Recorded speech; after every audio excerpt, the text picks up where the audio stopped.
Good morning, boys and girls. Welcome back. We talked about Josiah last week. How did you do? Did you tell other people about God and his word? Yeah, if we're honest, huh, Peter? Did you purpose to do what was right? Well, we are going to actually jump from 2 Kings to the book of Jonah. And some of you are like, oh, I know that one. Oh, Peter, you brought a fishing pole. Because of Jonah? Well, there is a fish in this story, but I don't think we'd go fishing for this type of fish. And he does go for a boat ride, but he didn't go fishing. So Peter, I mean, that's cool. I hope you do get to go fishing. I think you maybe borrowed this from Silas or something, but maybe you and Silas can go fishing. I'll just put this over here. Yeah, you and Silas. Maybe I will. Or maybe I'll put it right down there. So, the story of Jonah. Some of you are like, oh, I know Jonah. Well, boys and girls, it's in God's word, right? Okay. Can you tell I teach older kids? So, it's in God's word. It is important for us to know the story. And if you've never heard the story, boys and girls, I hope you're all ears like Peter is showing us. It's kind of neat sometimes when I pick up some of the kids on the van or the bus and they've never heard these stories and just the excitement of what a great God we serve. Well, boys and girls, we're going to cover Jonah chapter 1. Don't worry, we aren't covering all 4 chapters in one morning. Peter's breathing a sigh of relief. But in chapter 1, God tells Jonah that he should go to Nineveh. Boys and girls, Nineveh was not a vacation spot. Nineveh was not somewhere Jonah wanted to go because Nineveh was God's enemy and the people of Israel's enemy. And Jonah's like, I am not going there. They don't do nice things. They're not kind people. Thanks, Peter. They're not very nice. Jonah's like, I'm not going there. Well, boys and girls, as we read on, we kind of question Jonah's thinking. He's clearly not thinking straight because the verse tells us he went to hide from God. Boys and girls, we can hide from other people, but can we hide from God? We absolutely can't. But Jonah's going to try. Okay, so in verse 3, it says, but Jonah rose up to flee unto Tarshish from the presence of the Lord and went down to Joppa, and he found a ship going to Tarshish. So he paid the fare thereof and went down into it to go with them unto Tarshish from the presence of the Lord. Boys and girls, is there anywhere you can go on this earth that you can get away from God? No, God is everywhere. That's one of his attributes. He's everywhere present. He's all over the place. You can't hide from the presence of God. But Jonah's going to try. Okay, so he gets in the boat. He's bought his ticket. He gets in the boat, and he must have not been sleeping real well because he goes in the bottom of the boat, and he falls asleep.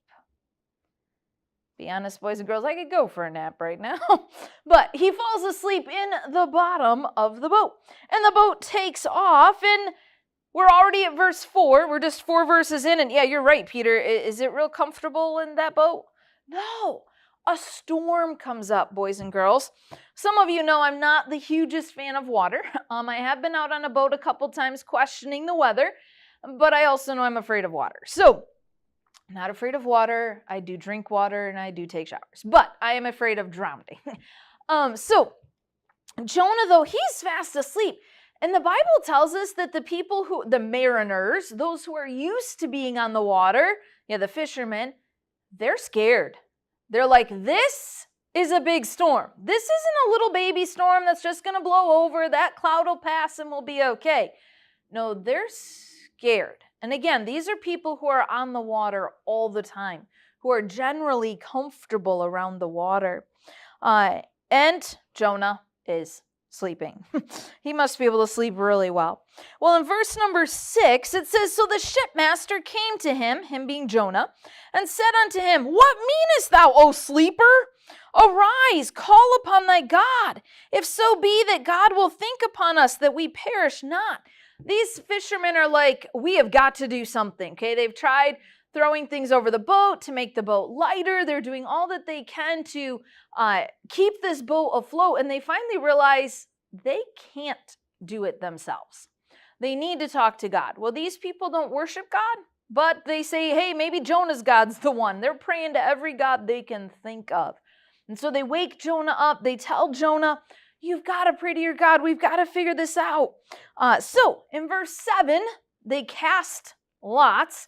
Okay, I was kind of thinking about in today's world, what might that be? Maybe if you did eeny, meeny, miny, mo, okay, and you picked someone. But they were casting lots, and they realized Jonah's the one at fault. Jonah's the one who did wrong. Well, Jonah explains to the men that he was supposed to go somewhere else. He explains that he's running from God. This is God's wrath because he's running from God.